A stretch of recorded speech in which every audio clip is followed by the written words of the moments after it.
News for Life. Thank you for tuning in today.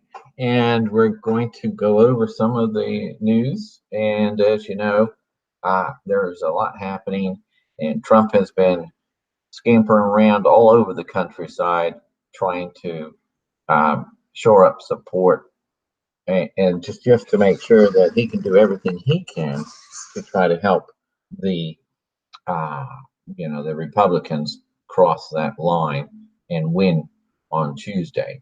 So I've got I've got a few things to share with you today, and I can share my screen. So we'll go do that, and we can go see this here. Go here. We can do that. Yes. Okay. So I can do. Okay, so let's go there. Okay, so all right. So here we go here.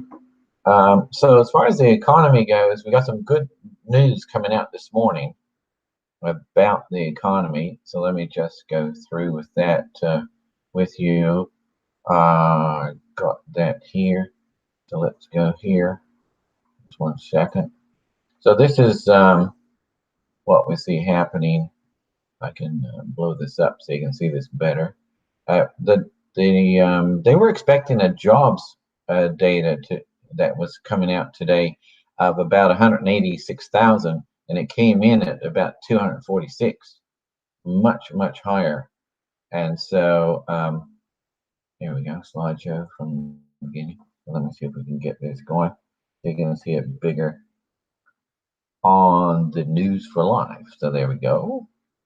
So taking a look at the data that came out this morning for the jobs, the numbers came in at 246,000, which was way higher than what they were expecting. And so what I want to show you, if you can see, let me go pick up my pointer so you can see better. Let me see a laser pointer or a pen. I'll do a pen. Well, that's hard to see. I'll do a laser pointer. Here we go. So as you can see here, look at these. This is the real employment. I don't know why, but mainstream news used to report this, going back maybe 15 years ago. And then they switched to another formulation. But this is really the real employment data, and it's coming in at 7.4%. And of course, the official data is 3.7%. Okay, so just so you know, they have two ways to calculate it, and I prefer this method because they say it, for instance, at 3.7%, you're thinking we're at full employment. We can't really go. Well, that's not true at all. In fact, if you go over here, right here, this is about 1999 to 2002. Look at this. This was coming in at a number around about 6.5%, 7%. Well, we're right now, we're right at here. We're about 7.4 right now, right there. And so that is that's the best results that we've had since the year 2000. So if you see a big picture, you can see where we're going. Okay, so say for instance in 2008, the beginning of 2008, we had in 2007 we hit some low numbers here, but still it was around about 8%. See that? It was actually just a little over 8%. This is the real employment rate. And then as the wheels fell off, as we went into 2008, by September, that's when we had the economic crash. And then it skyrocketed all the way up to 17%. Okay. And then from 2010, when it peaked at about 17%, it slowly started coming down. So this was during Obama. He spent trillions of dollars, and this was the slowest recovery in history. Normally, like if you have, I don't go back far enough to show, but say for instance, in 2001, see back here, we had the 9/11 incident, which caused unemployment to skyrocket. And then we had a couple years here where it peaked 2004, and then it came down quite nicely. Well, of course, this was much worse than that incident there, but so it went up to 17%, which is much higher. But then it took a long time to come down. In fact, so then we're looking at say 2015 and 2016. See how it leveled off here, and see this point here. This is in 2016 when Trump was elected. That was when, remember when he was elected, the stock market was kind of like crashing, and they were all predicted, Democrats predicted that it was going to crash. And so it never did crash. Well, it kind of like fell 500 points and then it shot up and it never looked back since. That was the stock market. Okay, so now, so unemployment, since look what it's been doing since Trump has been in office. If you look at this, you're looking at it was hovering around 9.8%. Okay, that was during 2015 and 2016, where it was hovering that high, and then right when it, November hit, the last month or two, then we saw the numbers fall. Remember when I played that clip before where Obama says, "You, what's he got? A magic wand or something? You can't bring jobs back. They're gone." That's what he was telling people. He was, Trump was in Cincinnati somewhere, or where Carrier was, the air conditioning company, and they were going to relocate to Mexico. This was before he um, he was elected. So this was probably October of 2016. And he was saying, hey, if I win, I'm going to, reduce corporate taxes. And I'm going to make it really difficult for companies, shipping in goods when they should be in America, manufacturing them here. And so I'll put tariffs on. So you want to relocate to Mexico, go ahead, but I could hit you with a 10 or 20% tariff. So in the end, it's going to backfire. And not only that, I'm going to reduce your taxes from about the highest in the industrial world. Under Obama, corporate taxes were about 36% or higher. So that was about the worst in the industrial world, while say places like China were around 10%. I mean, say around 15%, something like that. And many other countries were much lower than our 36%. So Trump reduced it to about 21%, I believe it is. He should have gone a little bit lower, 18%. Just looks better if it's under 20. But still, this was a huge boost to the economy. And you can see the results of his policies. This is a nice fall off, a big drop off to some of the lowest levels that we've seen since the year 2000. You have to go all the way back here, since we had such good low unemployment. We're at 7.4 right now, and so say if you've seen that when Trump came to office it was 4.2 and now it's 3.7. That's only 5 points. That doesn't make it look like he's really achieved a whole lot. But if you look here, he went down from 9.8 back when he came to office, in the early part of 2017. And so last year and this year, look at it, it's dropped off. It goes up and down a little bit, but for the most part, it's just been dropping off really nicely.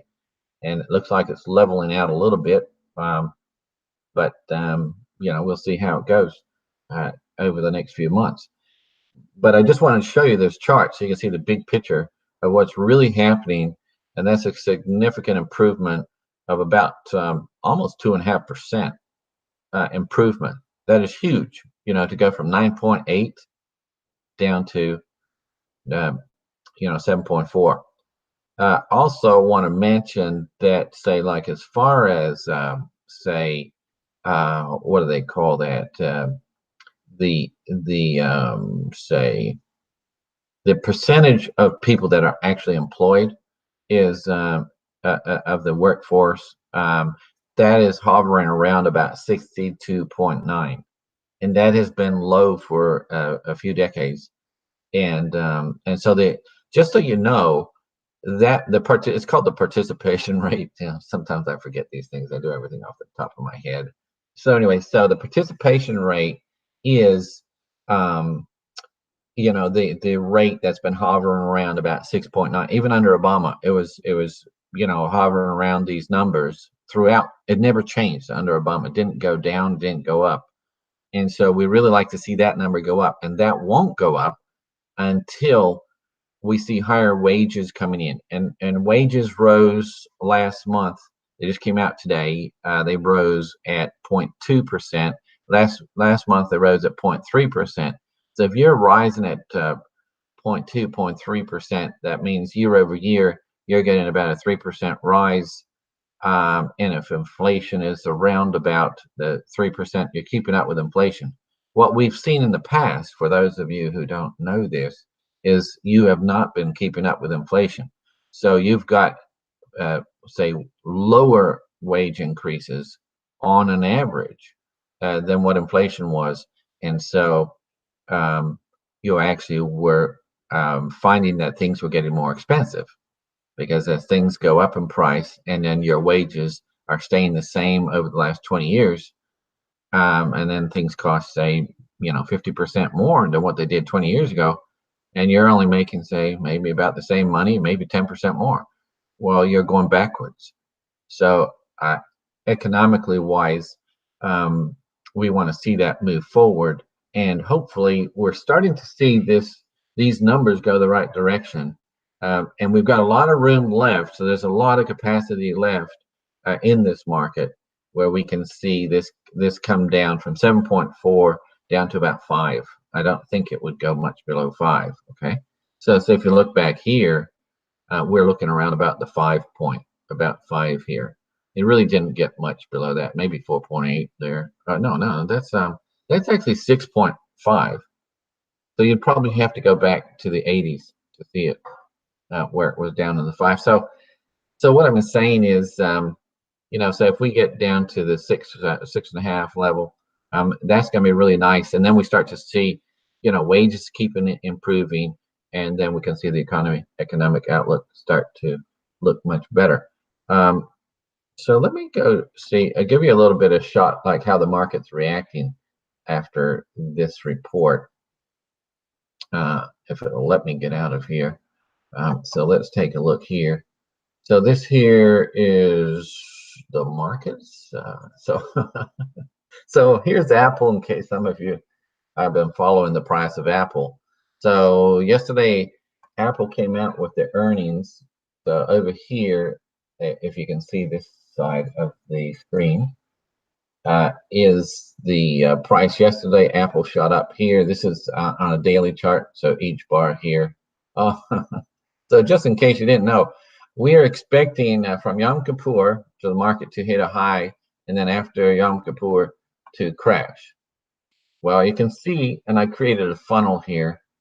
This is just what I'm not giving any financial advice whatsoever. But so I made this funnel here where I expect the market to crash into this abyss. And then I expect it to bounce out. But when it will bounce out, I don't know. You see here, I put this expected crash. I drew this chart 2 months ago. All right. So I've had this chart on my computer for about 2 months. And you can see my green line. I'm saying that's the downtrend. And look at that. Today's Apple price is right going down the throat of the funnel. Yesterday, it looked like it was going to break out. And I would have had to see it stay above this purple line here, at least above the red line. And it didn't. What happened was, after the news came out, by the way, just so you know, they were expecting $2.83, and it came in at $2.91. So you might ask the question, why did Apple crash $10 or more, $15, when they had actually expected 283 and it came in at 291? Well, stocks are not based on current profit. Stocks are always based on projected profits. What are they going to make next year? Is the company's profits going to go up or down? So it might be good sign to see that the last 3 months Profits have gone up slightly, better than expected. That's what happened in the past. The way you price stocks, the way stocks are invested, people put their investments in stocks that they believe are going to do well over the next 3 months, not what they did in the last 3 months. That helps them give some guidance. See a big drop here for that, ready to go down the abyss here. Now, I don't know if it's going to crash. It could bounce up from here. We got a lot of support here at this level here. You can see my support lines here. I had all these support lines in for 2 months, and look how they hit these support lines. It hit this 127 here. It's a Fibonacci. I don't know if you know anything about that. But anyway, so my point is we had really good news, and Apple had good news too, and the market still came down. Let me go show you what the real market's doing. The main market, say the Dow. So here's the Dow. The Dow Jones today is down 0.5% roughly. So it's down 134 points right now. And you can see I've got these moving averages in here. If it drops below this red one, that would indicate that it's rolling over. And this here is called the cloud. Ichimuchi cloud. And so I expect, see how it hit this yellow line here? And that's resistance, went right through it, hit this red line here, this moving average, turned around and started heading down today. That's what it's been doing today. And it looks like it's going to fall down. I don't have the funnel on here, but that's what I'm expecting. So let's take a look at the main market. Here's the main market. It's the S&P 500. Well, the Dow Jones is just the industrial stocks. I never give you a financial overview of the stock market. But so we had really good news with really good employment numbers, and we've had good earnings rate. The earnings, like I said, improved 2.2%, which is really nice. So then you might ask the question, why in the world is the market turning down? That's a very good question. Now, if you see here, I've got a green line coming across here. I don't know if you can see that. It might be too small on your screen, but it goes, if you follow my cursor, it goes right along here.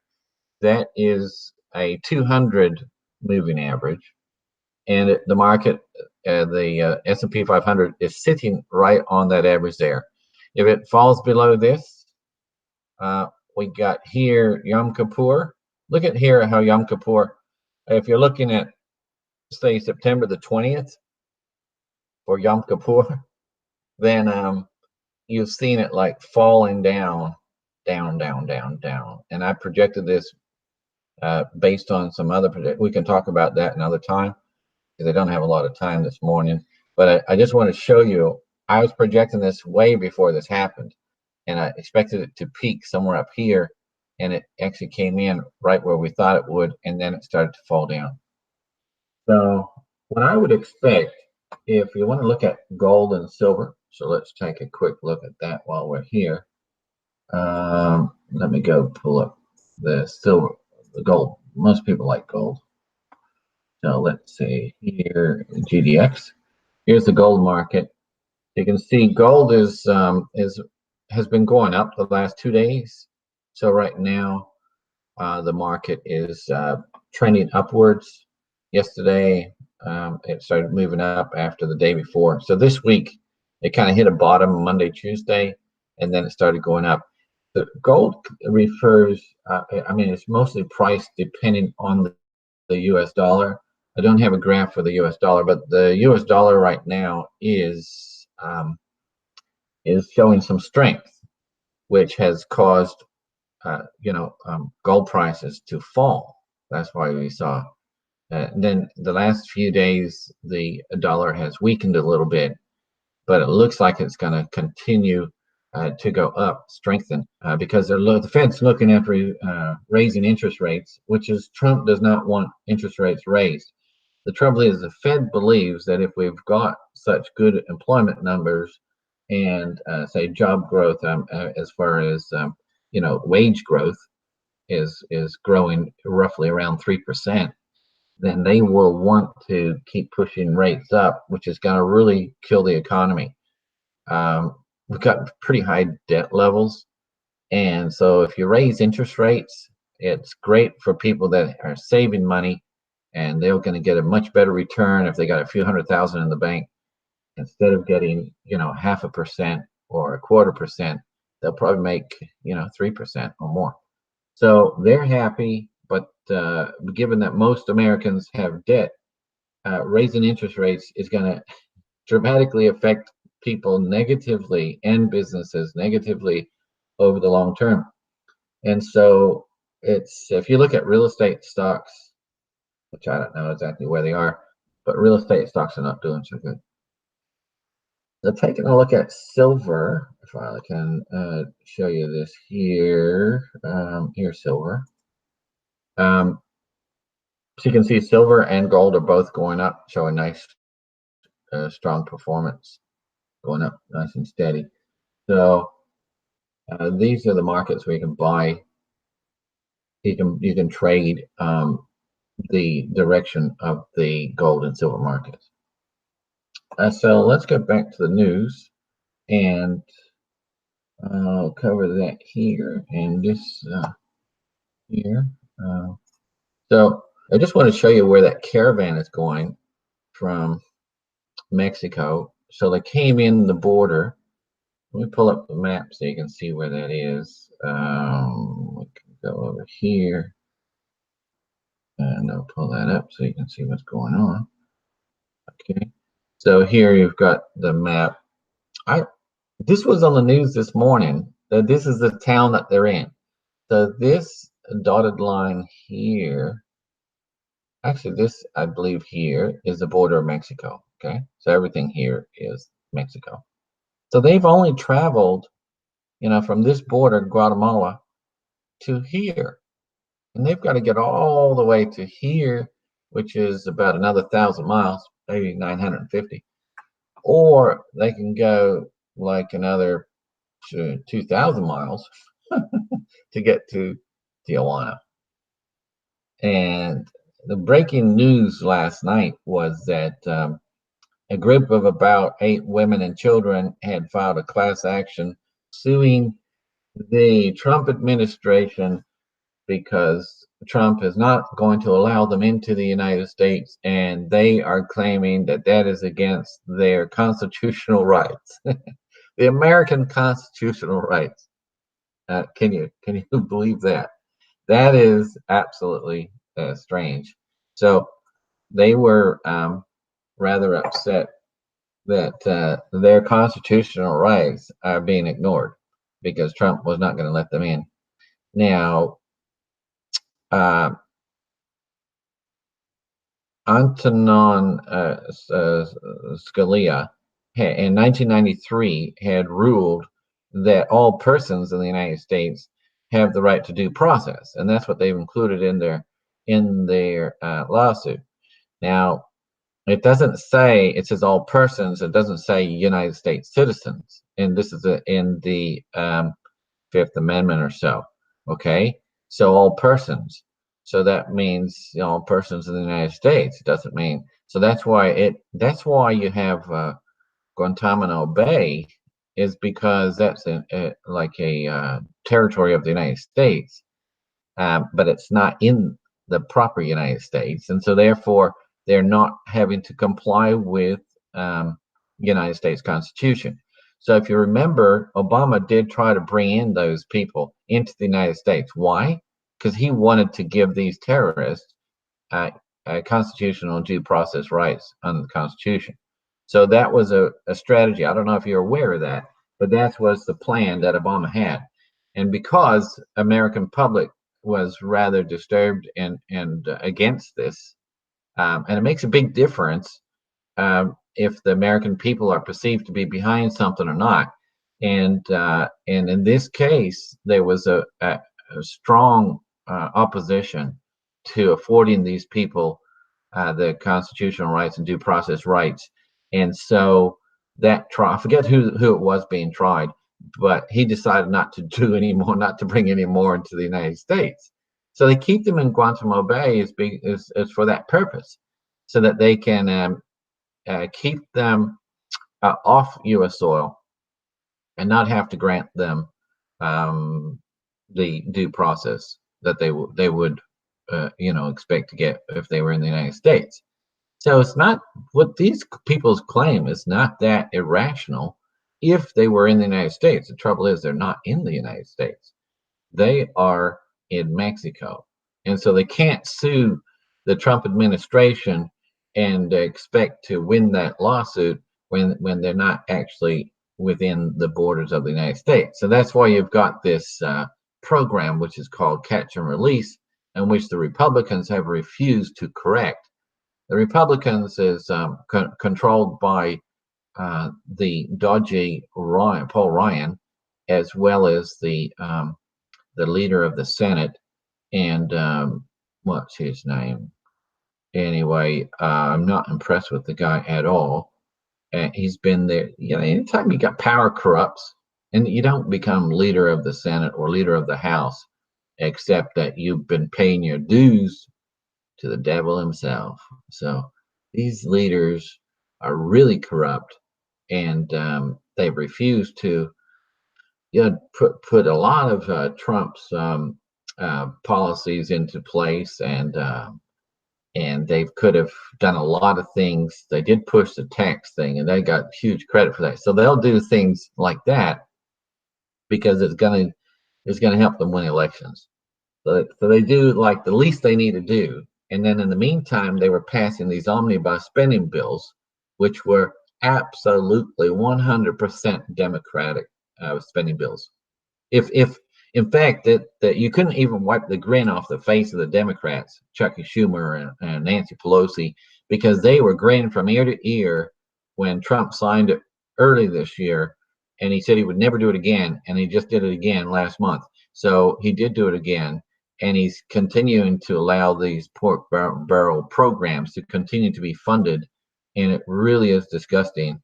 And that is okay. Trump should veto them. Okay, so he hasn't. You know why he hasn't? Is because he wants the money for the military. So it's kind of like a catch-22. So Trump feels, okay, I can make progress if I got a strong military, then I can do what I want. If I have a weak military, I might be susceptible to other issues that I don't want to deal with.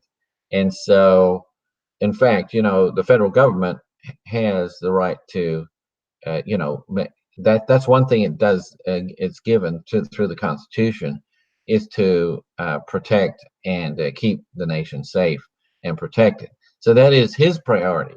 In the meantime, they're sneaking in all these other spending uh, grants underneath his nose that he really hates the smell of, but he's gone along with it because they were giving him what he wanted for the military. They wouldn't even give him what he wanted for the wall. It's rather crazy, but that's that's the problem. And so you had Trump, struggling the last couple of years. And that's why we really got to see a turn for the better. And these midterms, for some crazy reason, are not looking as good as I would like to see. Like I did explain last night, is that we do have a lot of fraud going on, and so the polls reflect the amount of fraud they can get away with. I'm hoping and praying that God will intervene. And let's pray that God intervenes, that people get out and vote in numbers never seen before. That will dramatically change everything. If conservatives come out and support their conservative guys, Trump is not on the ballot, but he can't do anything if he doesn't have a house that's going to be controlled by the GOP. He's got a better chance of getting things done than if Nancy Pelosi is in charge or if Chuck Schumer's in charge of the Senate. So yes, we absolutely do need to. Yeah, so it's the better of two evils. We kind of like are supporting some candidates in your states might not be the best GOP candidates, but given the odds that if we don't vote those in, they're not that good. They might be part of the swamp. We can put pressure on them and then do a by-election. We can force them out of office. They expose their corruption, and then force them out of office, and then have a new election for their seat later on over the next 2 years, and then replace them with a true conservative. So that's what we can do. So it's not, so don't feel that you might have to hold your nose in order to vote for some of these people. But just remember, with a strong, say, GOP in the House and the Senate, these ones that aren't playing ball and are doing the wrong things and are still like doing the never Trump things, we can remove them. We can take them on one by one over the next 2 years and force them out of office. Okay, so that is a possibility, and that's the reason why you might want to hold your nose and still vote for some of these corrupt individuals. So this was an interview that Laura Ingraham did with Trump, and he had to defend himself for being a nationalist. And so he says, I don't understand why you've got a problem with this. I mean, either you're a nationalist or you're a globalist. And as we've seen in the last few years, is that the Democrats have abandoned the Constitution of the United States. You swear an oath to protect this country, and all of them are in violation. I believe we can try them all with treason, and we could actually declare the Democrat Party for its policies as being unconstitutional and as a terrorist group. At least, maybe not as a terrorist group, but don't forget Hillary, as well as that uh, the Attorney General for Obama, whatever his name was. He came out and he says, they go low, we go high. He says, no, let's kick them let's kick them in the guts. So, and then Hillary had said, oh, we can't be civil as long as Trump is enough. So she wants civil unrest. Same with the Attorney General is saying civil unrest, and they both want to be president. Can you believe it? So these are leaders of the GOP, and they both want to see civil unrest in this country until Trump is removed. That is un-American. That is called insurrection, and it's against the law. You cannot be part of an organization designed to topple a fairly elected president. Now, you can do what you can to fight against policies. If you don't like his policies, go try win the next election and put your guys in. The trouble is, what the Democrats refuse to admit is that it was Obama who killed their party. And since Obama was elected, he came to office with a majority of governors were Democrat, majority of houses and senates across the country were Democrat. And with each election from 2010 to 2012, 2014, and of course 2016, he was losing and losing and losing. And in fact, he lost over 1,000 seats, and that includes legislators and governors across the country. They were bleeding every time they had an election, and they kept saying under Obama that there was unity, and now there is all this divisiveness, and Trump has to stop being divisive. In fact, that leader of the synagogue, the rabbi for that synagogue, had addressed Trump and said that he had to stop being divisive. That is absolutely wrong. Trump is not okay. Now, Trump does say some things that are a little bit out there, but he's trying to bring this country together. He doesn't care if you're a Democrat or whatever you are. He's trying to bring this country together and to make America great again. He's not trying to separate blacks and stuff. In fact, that's why Hispanics and blacks are doing better, and women are doing better under his presidency than I probably would dare to say under any president in the last 100 years. The minorities are doing better than ever before. In fact, I think we're going to have some pretty exciting news next week coming from the Hispanic and the black voters, where we're going to see a huge fall away from the Democrat support that they normally would run with, and they're falling away from the Democrat Party in huge numbers, and they're moving across to vote for the policies that Trump is standing for. So that's going to be pretty exciting to see, and I do expect we're going to see some of that. But we do need everybody to get out and vote, and if you certainly know of anybody who is conservative and can vote, then I think that is something that we would want to see. But why is it that this is the president of the United States is sworn into office, takes an oath to protect this country, right? And then he's asked or insulted that he would dare to be a nationalist. that he would be dared to be for America first. And he said, yeah, I like to help, other countries. But he said, if our country is sick and falling apart, we can't help anybody. He said, we first have to help ourselves and get our country on the right track.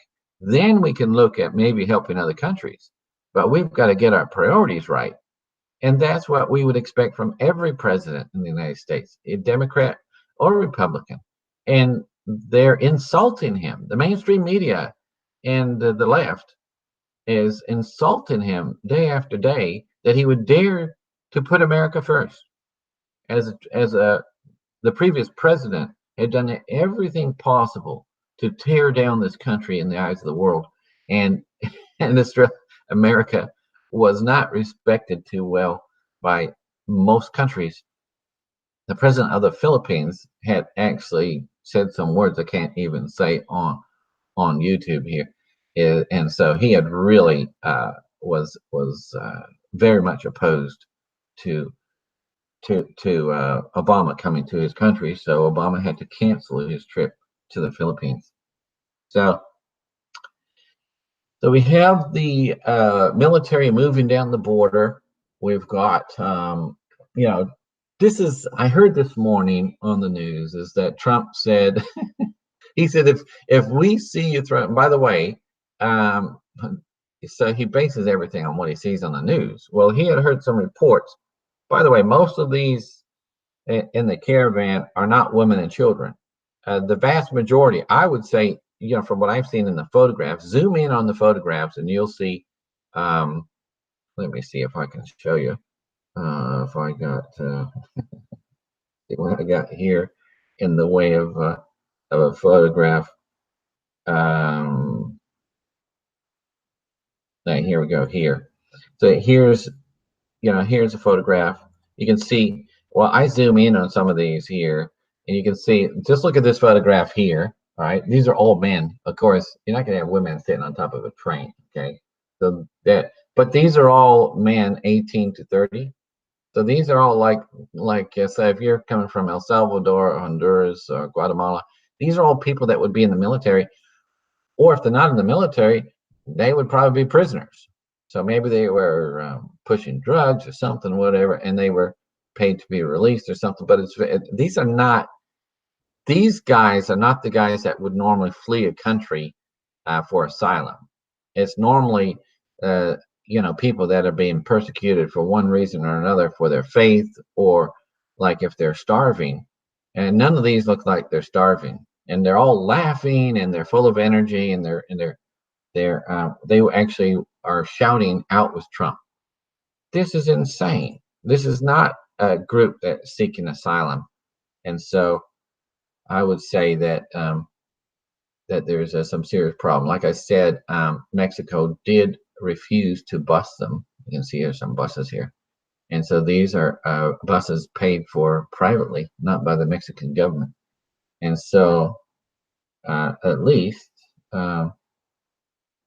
okay. So let me see here. So I'm gonna get back to what Trump was saying. So it says here, remember in 2009 in a speech to Congress when President Obama promised that his new health benefits would not go to illegal aliens, and then Congress shouted, "You lie." Congressman shouted, "You lie." Remember that? Turns out Congressman Joe Wilson of South Carolina was just telling the truth when he called out the president. $750 million in Obamacare. It's almost $1 billion, three-quarters of $1 billion and benefits went to illegals in 2015. So we're spending billions of dollars to illegals. And he, of course, everything he said was a lie. Did he ever say anything that wasn't a lie? That's the question.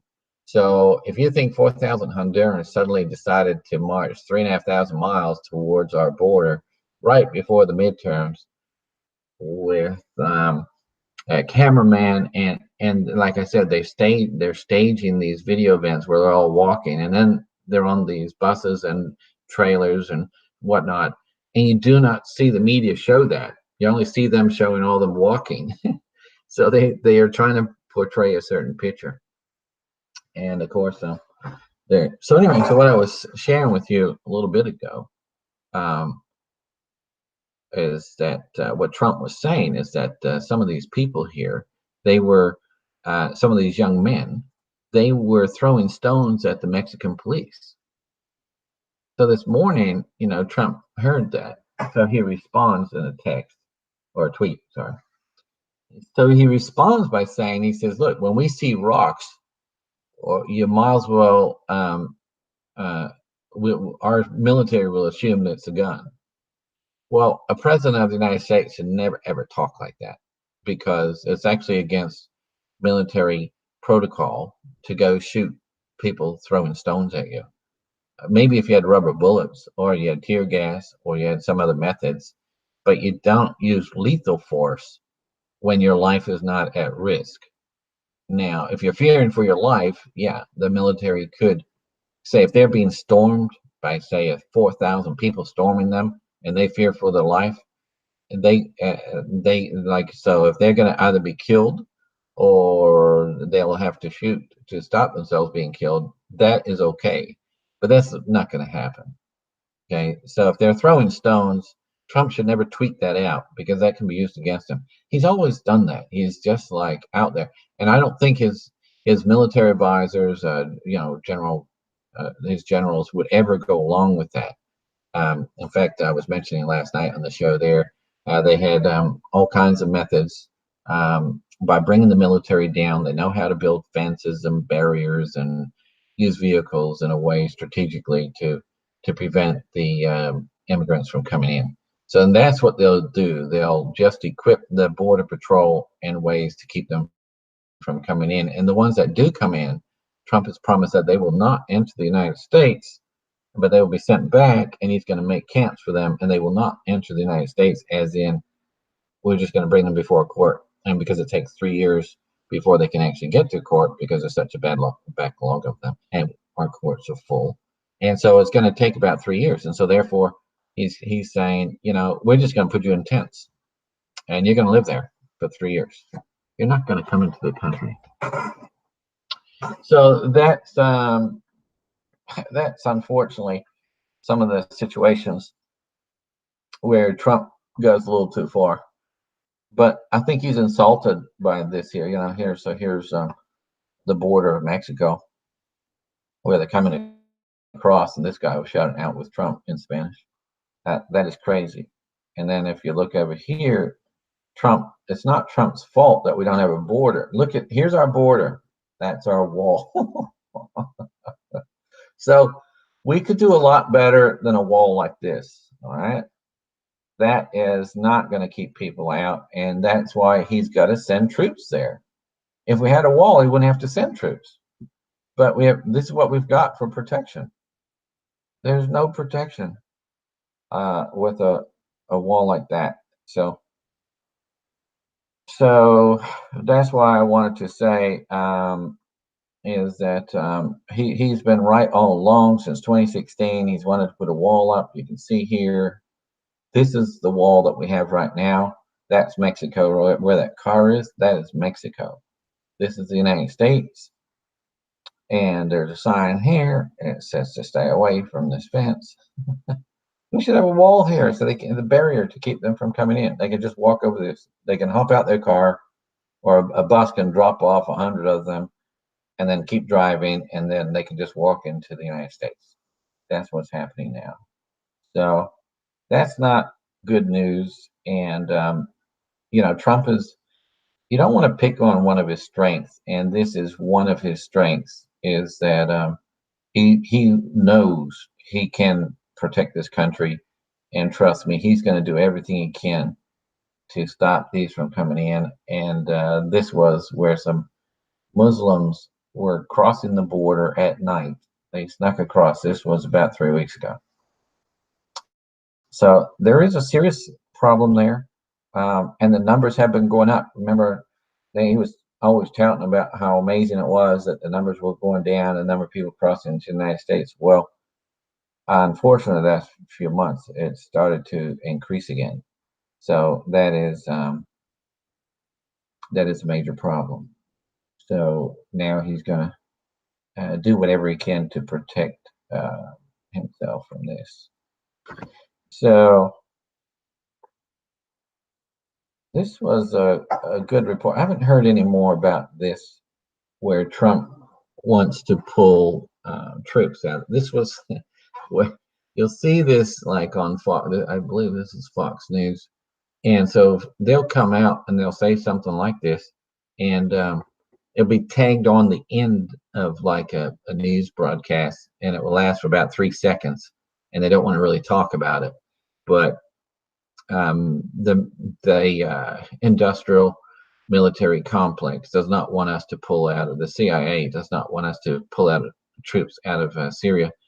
In fact, what's going on in Syria is some of the most radicals are part of the are in the section where the United States troops are, and they are east of the Euphrates River in Syria. So if you go, like a party was going there for humanitarian reasons, and they were being afraid of being killed by these terrorists that are among the American troops. There's American troops east of the Euphrates River, and these terrorists there were threatening this humanitarian group, and so they had to pull back. And so, if America pulled out, then Assad would very quickly, within a few months, he'd be able to recapture all those places where America was, and he would expel these foreign Islamic radicals, ISIS and Al Qaeda and Al Nusra. All these are foreigners that were brought into Syria, and it was because Obama wanted to come in and invade Syria with a ground war with U.S. troops, and the American people were against it. And so he was unable to do that. So what they did was they brought in um, hundreds of thousands of these paid mercenaries from overseas, from other countries in the area, like Libya. In fact, in Benghazi was a port in which many of the arms were being channeled through to Turkey and then into Syria. So there was a lot of that happening. Qatar, as well as Saudi Arabia, and some of the other Gulf states, along with NATO, America, France, they were all assisting these rebels, mercenaries, foreign mercenaries, and they called it a civil war. It was not a civil war.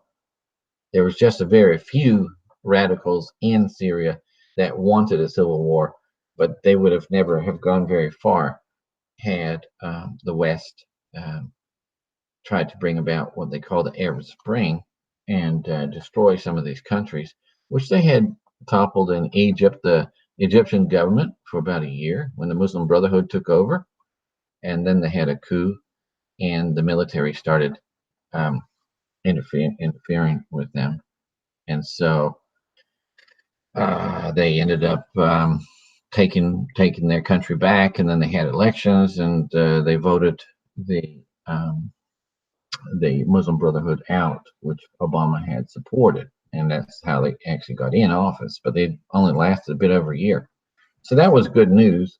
And for the most part, the Arab Spring was a disaster, except that they did win in Libya by destroying it, while Hillary was laughing that Gaddafi was killed. And Gaddafi was working with the West and actually had paid out compensation to those who had died in the Lockerbie crash, and was doing everything he could to make things right with the West. He had turned a corner about a year or two beforehand, but the New World Order did not like him because he was going to set up his own gold backed currency.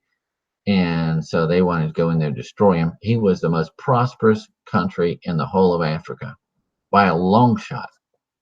When you got married, you got a house. When you were in high school, you were given free college. It's a very wealthy country, and today it's a hotbed for terrorists. There was some sections in the far near the border with Egypt, which were where the radicals had been contained under his rulership. So he did have some issues there, but for the most part, um, it was it was well contained.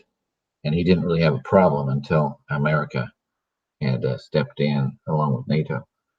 Um, just so you know, they did have that refugee problem in Europe, and that George Soros had kindly offered to spend $500 million on programs to help them get employed and stuff like that. So, by the way, he's not really doing anything now, and he might even be dead. I'm not sure, but uh, I'm not sure exactly. But his sons, I think he's got two sons, and they run the George Soros Foundation, and they are very, very, very active in. In fact, let me just get back to that because what I heard, the Democrat governor, was it Blasio in New York? He spent 10 million of his dollars, or $9 million, just in Southern California to try to help push Democrats, push out the Republicans out of their House seats so that they could be replaced by Democrats. So, so there. By the way, just so you know, there's been a lot of money that's been raised by the Democrats, but the last results I seen was from about a bit over a week ago, and they were showing that the Democrats had about $50 million in the bank, and the Republicans had about $80 million in the bank. So the Republicans were actually more cashed up, but the Democrats had been spending more, and so they had been fighting everything they could, and they were throwing everything they could, and so they weren't sitting on their money; they were spending their money as fast as they could, and they had outspent um, the. And I don't have the final numbers, but I think we're going to see the this will be the most costly midterm elections in U.S. history, which is a huge problem. I hate to see so much money being wasted on elections. That shouldn't be the case, and I don't know a good solution for that. You can't really make a law because you've got, the First Amendment, so people can say what they want. So if they want to buy radio ads or TV ads, you can't really restrict them from doing that. But at the same time, it becomes a financial contest. So whoever's got the money in the pockets, the deeper the pockets, the more likely chance they're going to win elections. Well, is that a republic? Is that the American republic that we know, or the way that we think it should be run? Well, I don't think so. That means the oligarchies are going to stay in control because they'll keep lobbying these senators and reps that make it into Washington, and then they'll do their bidding. And if they don't, they make sure they're not funded so they can't win the next election, and they'll fund those who will. So they purposely go out and look for senators that are going to support them, and so that is a bit of a problem. Um, so yeah, um, yeah. So anyway, so that's what should I talk about next? We got some. So that is a serious problem there with these caravans, and like I mentioned, El Salvador supposedly yesterday I heard we're sending like another caravan, and so if Trump doesn't deal with this one, it's just gonna spur tens of thousands or hundreds of thousands or even millions, to come from any parts of the world. If they know we've got an open border, and that, yeah, once you get your foot inside the United States, you're not going to be kicked out. You're going to find out that you're going to have a huge problem on your hands. That's not good news at all. So, just to give you an idea, this is basically what it's looking like with about 6 seats still up for grabs. You got the Florida, where you've got the governor there running for the Senate there in the Senate seat. So you've got Nelson that's somewhat leading a little bit, and then you've got some other Democrats here that might have So that actually we're only seeing like 2 Republicans that might be a little bit ahead. But these have been jumping up around and up and down like every few days. In the last few days, I've been seeing that the Democrats were jumping up, so in numbers. So that it looks like they're doing better. And I think what's happening is that they're purposely, because you know over 90% of the media is controlled by these left-wing groups. So if they're controlled by the left wing, then they could easily oversample Democrats to make it look like the Democrats are winning. But I think that's going to backfire them, because I think that would tell Democrats they don't need to get out and vote. So then it really comes down to the grassroots: or do they have people door knocking and making sure that the Democrats get out and vote? Well, we know that the core group of Democrats is really fired up with hatred for Trump, and yet they're really motivated. But what about say, the fringe of the Democrat Party? Yeah, they normally vote Democrat, but now they're thinking they kind of like what Trump's doing, kind of like the way the economy's going. I mean, the economy is doing good. I mean, they're getting jobs. They didn't have jobs under Obama, so now they got jobs.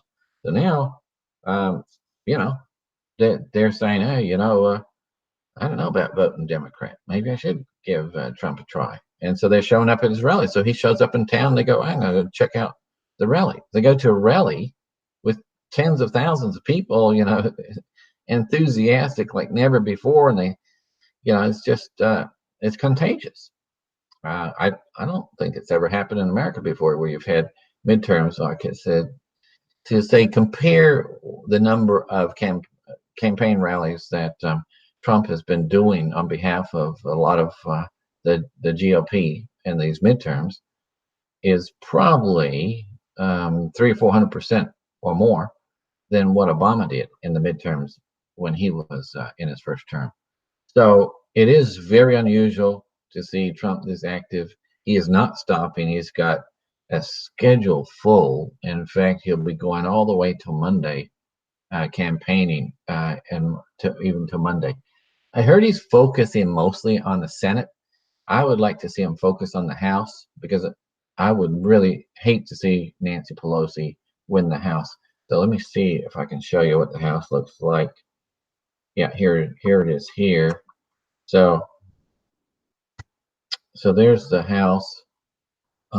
This was from a few days ago. I think it's right now about 198 that are pretty sure going to go into the Republican camp, with 31, 32 that are up for grabs. Okay, so there's a toss-ups there. All the grays are the toss-ups. You'll see a few in California that are gray, and so that's where a lot of the money is being spent, in those areas here.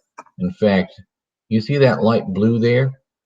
That is because it's not a real strong Democrat. It's very possible that a Republican can win that, so Republicans can win these 4 seats here, and that's what we need to pray that happens, as well as this seat over here. So you've got, numbers of seats here that could be won for the Republican Party.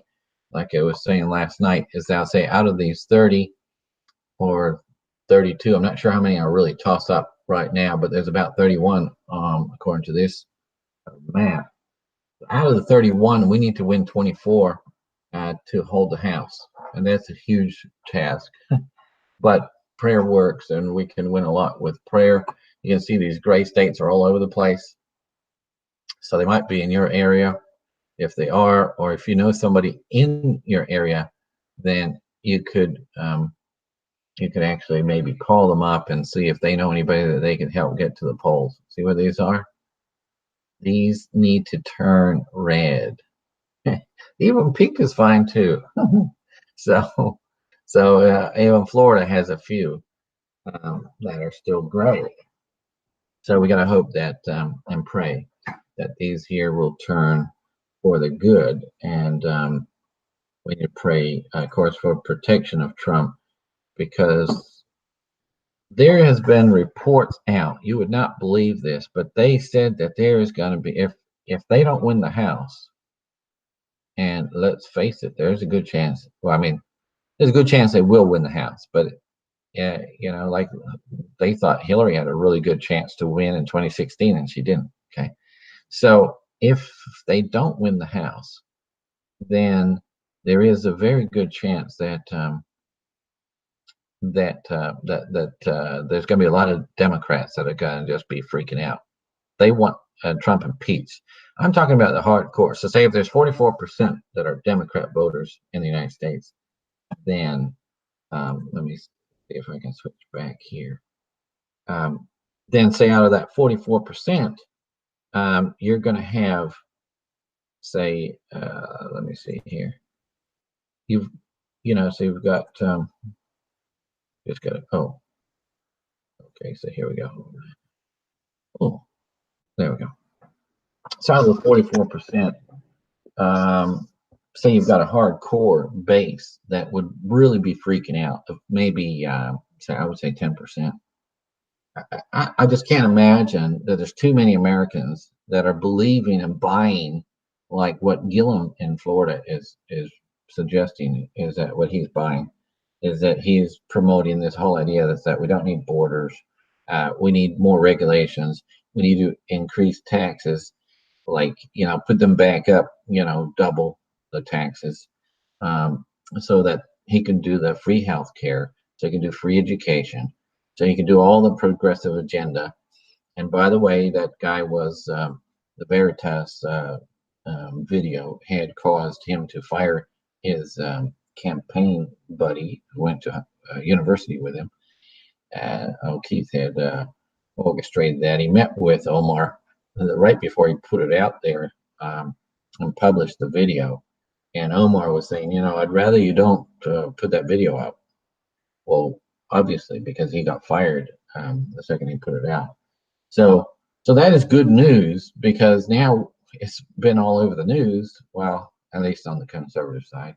I don't know how many Floridians have seen that Gillum is a really, really far left progressive, as what he said. He said he's crazy, crazy, crazy progressive, way out on the left field. That's the way his best friend and university buddy had called it. So that's a ringing endorsement for the ultra progressives. But in Florida, are the average Democrats do they want such a crazy guy? And he's sponsored by Soros and there's other billionaire out of New York.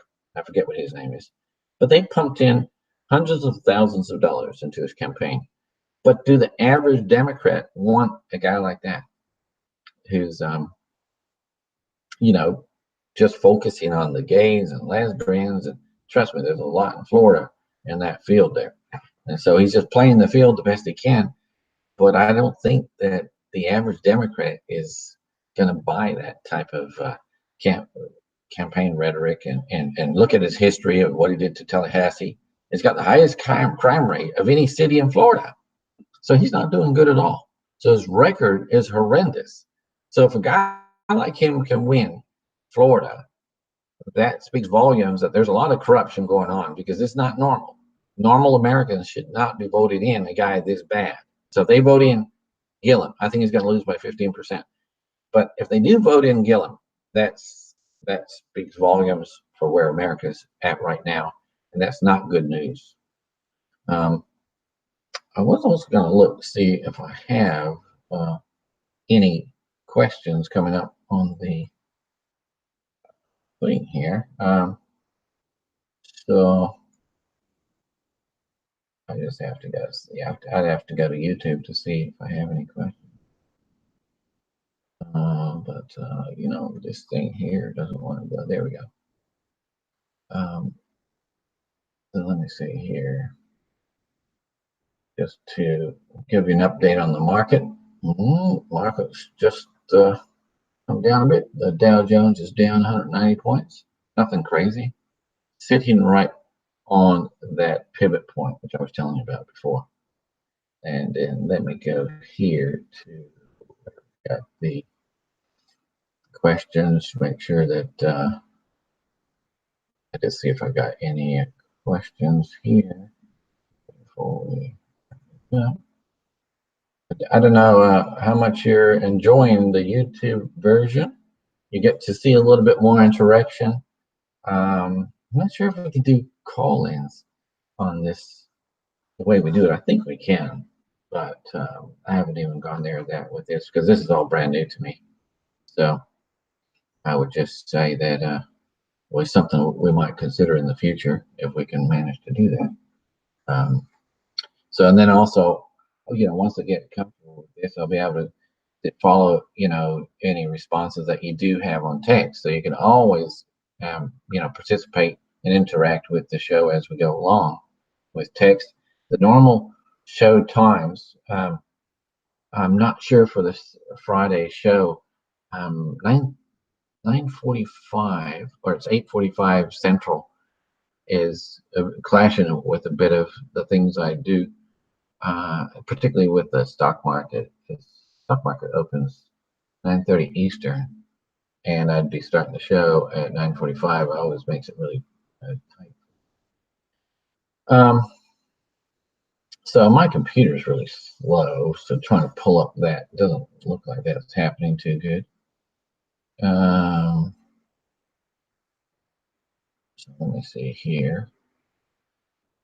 So see, well, the way I've got my studio here is I've got uh, I've got my laptop here, screen here, which I'm talking to you on, and then right behind me I've got this 49-inch huge screen. So if you see me looking up, I'm looking all across because I've got this massive screen right in front of me, and so I've got a lot of real estate that I can move stuff around from one side to the other, and so that's always nice to be able to access what's going on there.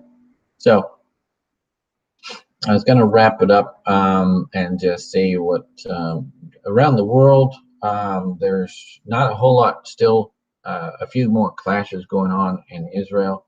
Um, in fact, we just got breaking news now, is that there is a drone strike in Israel. Deadly drones, a deadly Israeli drone strike leads to protest on the Gaza Strip again. So there's well, you can just listen to this a minute. This is just coming.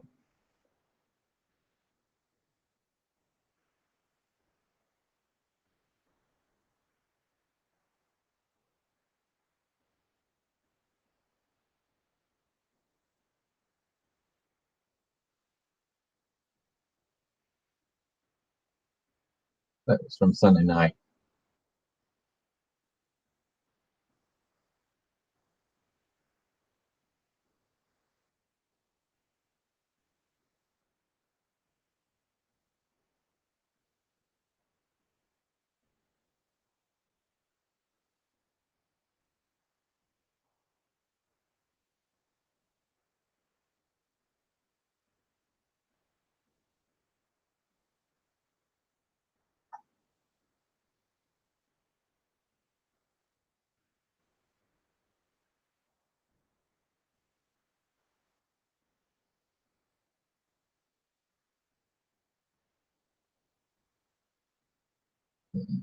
Israelis don't like what's going on.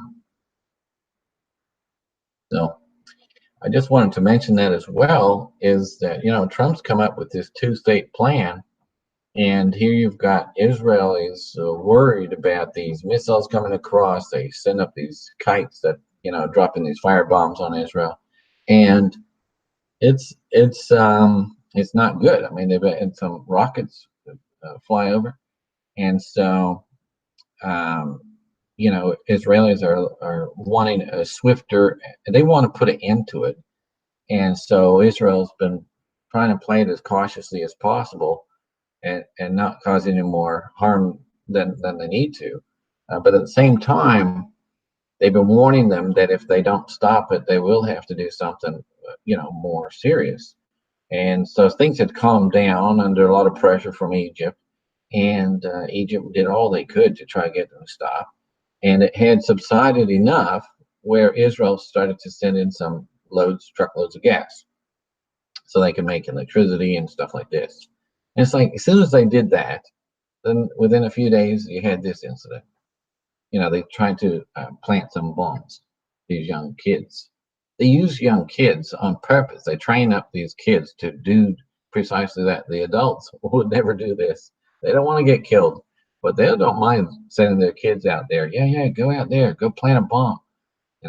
Cut a hole in the fence and throw a bomb at those Israelis. That's what they're doing. That's pretty sad. So what I wanted to also say is that Trump's policy, which has been sort of hovering in the background, and you got to understand why, is because it's not looking like it's going to work. Is he's been determined. He thinks that he can easily make peace in the Middle East. That's that's Trump's biggest mistake, is that he thinks that if anybody can do it, Jared can do it. But this is nonsense. I mean, you've got enemies. The Palestinians have millions of people in Jordan, in Beirut, and in Egypt. And if they did get a state, you'd see millions come into the West Bank. And before long, Israel would have an out of control situation where they would be a minority in the land. Israel is so small. I mean, it's only like 3% of all the Arab lands. You got 3% that Israel has. They have 97%, but they want to inundate Israel with all these millions of Muslims so that they can take over the land. It's not going to happen. Israel can't let it happen. They just simply can't. And they don't want to fight. I lived in Israel, and Israelis are tired of the war. They would do anything to make peace. Back in 1992, they would be happy to swap land for peace, and they were fooled and lulled into thinking.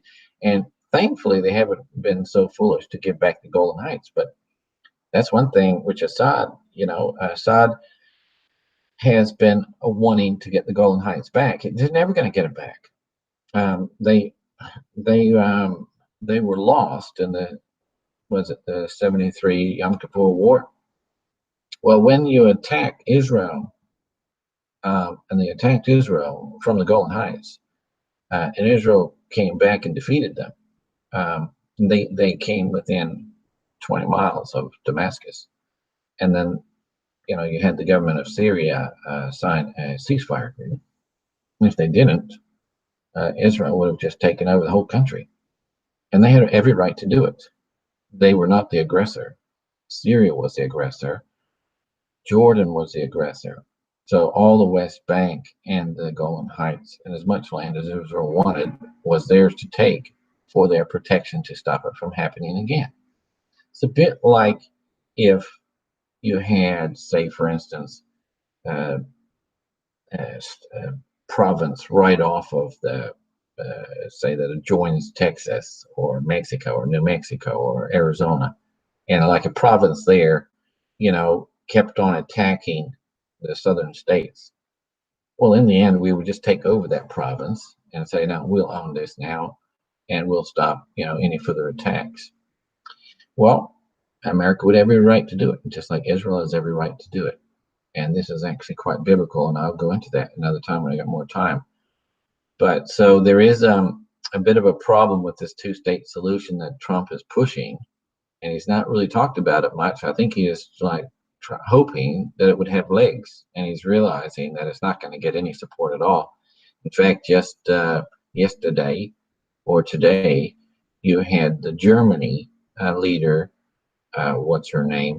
She came out and said she don't think that under the current conditions that there can be a two-state solution. So Trump is getting pushback on every side, not just from Israel. Even admitted that Israel wouldn't like it because he was going to give Jerusalem, like East Jerusalem, to the Arabs as their capital. That's not going to happen. That's just not going to happen. So Trump has to go back to the drawing board because his whole approach under Jared has been a foolish one to think that he can force Israel to sign a two-state solution. And it's not going to happen. Even though he did say, yeah, he said, I'll do whatever they want. If they want a one state, I'll do a one state. If they want two state, I'll do it. It's not true. He was throwing billions of dollars to entice them into this agreement. And he's like going to knuckle down Israel to force them into this because he just felt that this is how you get peace. And he's got good intentions. Don't get me wrong. So he wants peace at all costs, and he thinks this is going to work. It's not going to work. It's not good news. And so, that's that's the reality of it. Um, since Trump had moved, that was a very good move he did. He was talking about something he did that was good. It was move the embassy, which several presidencies from Clinton onwards didn't have the guts to move the embassy from Tel Aviv. I think George Bush Sr. was the first one to do it. I forget who it was, but it was back in the early 90s when this was the policy of America.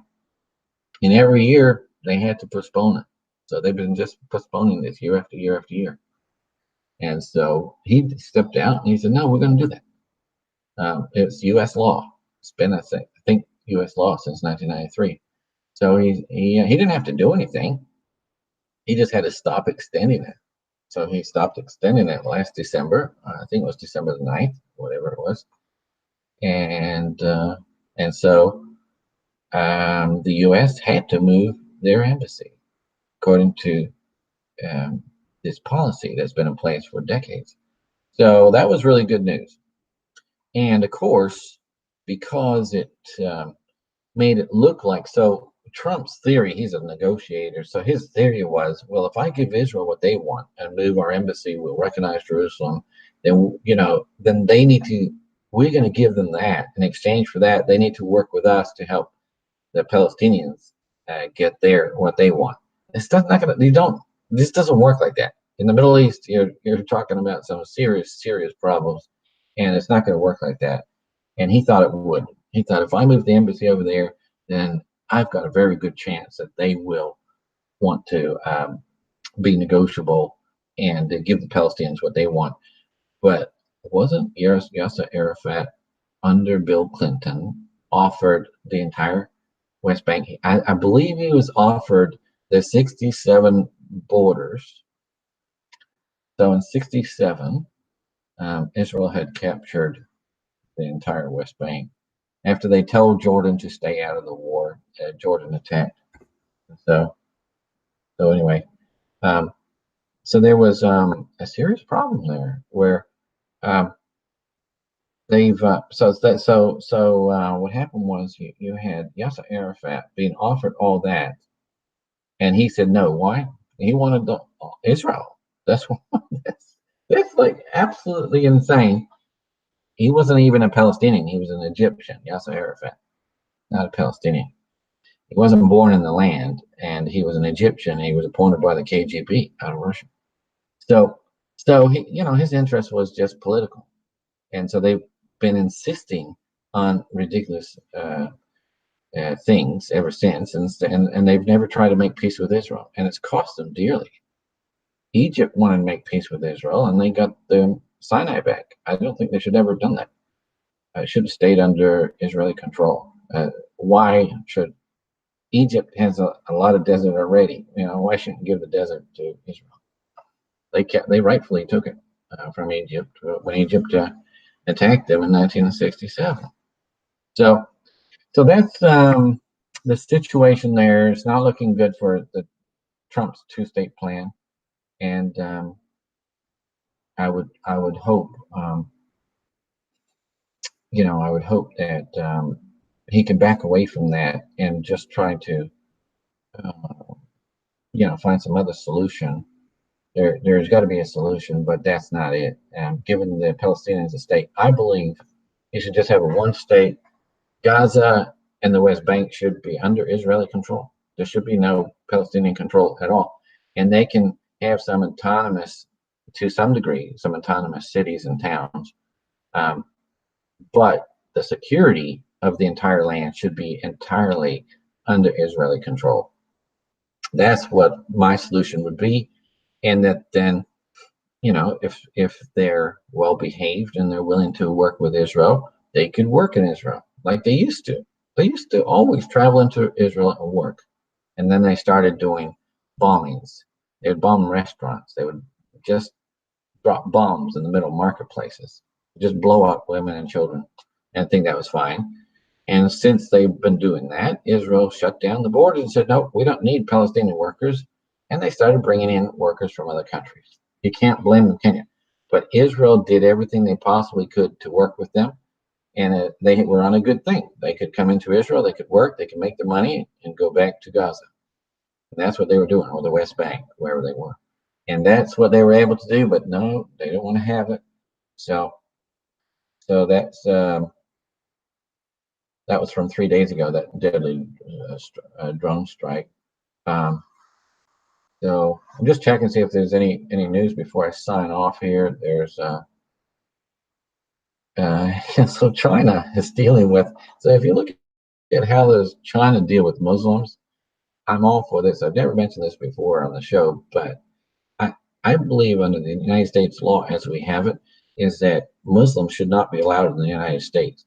Yes, we do have the freedom of religion, but is when a religion becomes a political ideology where they want to enforce Sharia law on Americans, that is actually an invading religion. They want to invade our country. They want to change us into a Muslim country. That's absolutely the heart. Now, you've got lots of nominal Muslims that don't necessarily want that.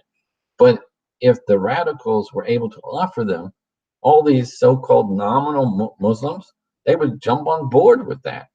So yeah, so while the nominal Muslims in the United States aren't looking any way threatening, if there was any uprising of fanatical Muslims from Dearborn, Michigan, and places like Detroit and Minnesota, if they suddenly rose up. By the way, speaking of Minnesota, what's that? The assistant director for the Democrats. What's his name? He's a Muslim. He was running for attorney general, and looks like he's going to lose horribly, which is really exciting because he's he was for the terrorist and the Palestinian terrorists, and he beat up his ex-girlfriend horrifically, and they're worried about Kavanaugh, what he had done or didn't do. They didn't have any validation behind any of those accusations. To me, that was all fraud anyway. But anyway, thankfully in Minnesota, that guy is not going to become attorney general if the election goes the way I think it will. He's going to lose by about 15 points. So that's really good news. And so, so what I was explaining to you about, so my view is that Muslims should not be in this country, and they were purposely brought in about 30 years ago on purpose by huge corporations like Ford and some of these left socialist corporations that brought in tens of thousands of these immigrant workers. They were purposely Muslim. And if you want to go back to that, you have to go back to the 1860s and 70s to understand that this was part of their plan. It's been part of their plan for a long time. We need to oppose it.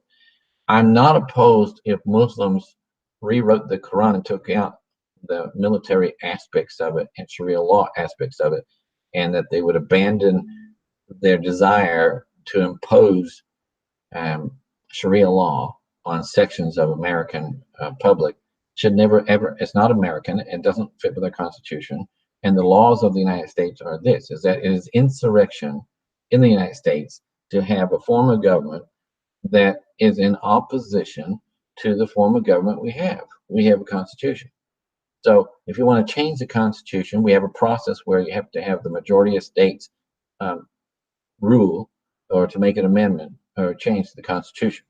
They know they can never get there doing that process, so they want to do it by stealth, and that's what they're doing. They're trying to become attorney general. He was actually trying to run for, I don't know if he could run for president, but he was trying to run for the head of the party. He almost got it. They stuck this other stooge instead of the Democrat Party after Hillary lost, and so there is no such thing as like assistant director of the Democrat, but he was such a sore loser that he insisted that he still play a role in the Democrat Party, so they gave him an unofficial title of assistant director. That's how desperate they are to be in control. We don't need that in America, and so therefore I would say any religion that has political and economic desires to conquer America is not coming under freedom of religion. That becomes a political enemy of the United States. And we should treat political enemies like we would treat any enemy, and boot them out, send them home. So if Americans want to convert to Islam, then I don't know what we're going to do, but I'd say it's against the law, and they would have to be penalized. Maybe take away all their assets or something like that, so that way they don't have the power to hurt this country. Maybe they can still live here freely, just they won't have any assets. Maybe there's something we can do, because some Americans have converted to Islam over the last 30 years. So there's some ideas there. And so what China does is, let me just show you this here. What China's been doing is, I'll just give you a quick glimpse as right before I sign off here, so you can see what's going on here. So let me blow this up. So you got, so this is what China does, is they're expanding. China is rapidly expanding internment camps for the Muslims, reporters say. This was 19 hours ago. And so they've got these internment camps, and they're isolating the Muslims. Russia has a lot of Muslims in Russia, and they have a little bit of a different policy, but they have strict policies so that if the Muslims in Russia ever would cause an uprising, they would be in jail. It would very swiftly, they would treat that as an insurrection. They'd have them arrested and thrown in jail. So they're allowed to remain in Russia as long as they are going to comply with the Russian Constitution. And that's what we're not seeing. We've seen these camps. There's about 20 camps or 30 camps across the United States that are Muslim training camps for terrorism. And the FBI knows where they are, the CIA knows where they are. And we say, oh, well, we can't interfere because we don't have the evidence. Of course we can interfere. If we have reasonable suspicion that they're doing things that are unlawful in this country, train up terrorists to go fight in other wars, that would be illegal, right? All kinds of things. They could find all the evidence they want, and then yeah, they do have due process rights because they are in the United States. But I'm pretty sure it wouldn't be too hard to find that they're actually doing things that are unlawful in this country, and therefore they should be shut down. So that's what China does. They just put them in a concentration camp. Now, unfortunately, while I'm thinking about this, the Pope just came out and said it's okay for China to choose the pastors in control of the church. Well, how insane is that? China hates Christianity, sees it as a real threat. And no, they're not reforming their country. And there is a lot of Bible believers in China. But if you want to be part of the political system in China, you're not allowed to be a Christian. You will never be part of the government if you are a Christian. And that's because the latest leader, whatever his name is, Jinping Li, whatever, he's very adamant against Christians and Muslims and other religions. And so it's not just Muslims here that are under attack, but it's also Christians. And so I hear lots of Christians suffering there. And I've got a friend over there who's a missionary working for a Bible school. And so there is some concerns there that Christians are going to be persecuted in this crackdown. As they're cracking down on Muslims, they're also cracking down on Christians. What Japan does, Japan is like the third largest economy in the world. So you have America, and then you have China, and then you have Japan. Well, in Japan, they have a similar population of the United States, so it's about 200 million plus or so. And they're a very powerful economic country, and they've got a policy of no tolerance for Islamic people. If you want to be Islamic, you're going to be kicked out of the country. So what I'm saying is not that strange, because you can look at the facts. It's like Islam is like a cancer, and trust me, they have very ill intent. I know what they have told me when I met an American who immigrated to Israel back in 1992, and I was on the Temple Mount. I was where they had, their mosque there, the Alaska Mosque on the Temple Mount. And this American was talking to me with his 4-year-old son, who right now would probably be in his 30s. And he said he brought his family there for the very purpose to help the Islamic war of the world, to take over the whole world, not just America, not just Israel. They don't just want to take over Israel, these Muslims. He was Palestinian. He wanted to take over Israel and every single country. And he told me in 1992, he said, we have the power right now to take over the whole world, but we're going to give them a time to repent, because, if they want to convert, we'll give them time to convert to Islam, and then we don't have to destroy them military wise. That's what he told me. A Muslim told me this in 1992, and 25 years ago. So I know firsthand what they really want to do. And I guess this guy knew what he was talking about. He was that serious that he moved his family from America to there so he could be part of the Islamic takeover of the world. And he was so blatant about it. He went and told me. I don't even know why he told me. I don't even know how I started talking to him. It was quite long ago, but that's amazing. So that's what Islam wants to do across the world. And so um, there was the crazy thing is the Pope is going to let the Chinese government decide who's going to be a pastor. So you're going to have all these priests. I mean, in the Catholic Church, they don't have pastors, but they're the priests. So the Chinese government is going to install priests. Do you think these priests are going to, well, okay, well, Catholics don't really believe the Bible anyway. So maybe there won't be much change there. Okay, so Putin praises the Russian GRU military intelligence. That's a new breaking story just out now. Islamic attack against Coptic Christian pilgrims kills at least 7 in Egypt. That's pretty sad there, that there's still a lot of serious Islamic destruction there in Egypt. As you remember, they've been recently, the last few years, bombing some churches there, and thankfully they've got a pretty good government there that wants to put a stop to radical Islam. They're really serious about it, cracking down on ISIS and radical Islam. They're not for it at all. So this is just what I just mentioned here to highlight as we sign off here. Moscow President Putin had congratulated Russia's military intelligence, GRU, on its centenary Friday, hailing the agency that has been accused of meddling in violence by the West. So they're the ones that have been conspiring with Trump. So now we know who they are. So that's what's been going on there. Russia always likes to make a big deal of annual celebrations and stuff like that. Just have officials say at least 7 were killed in the attack there in Egypt. A man seems beside a bus carrying Coptic Christians, which came under attack outside Cairo on Friday. Islamic militants on Friday ambushed a bus carrying Christian pilgrims on the way to a remote desert monastery south of Egypt, the Egyptian capital. Killed at least 7 and wounding a dozen or more, the interior minister said.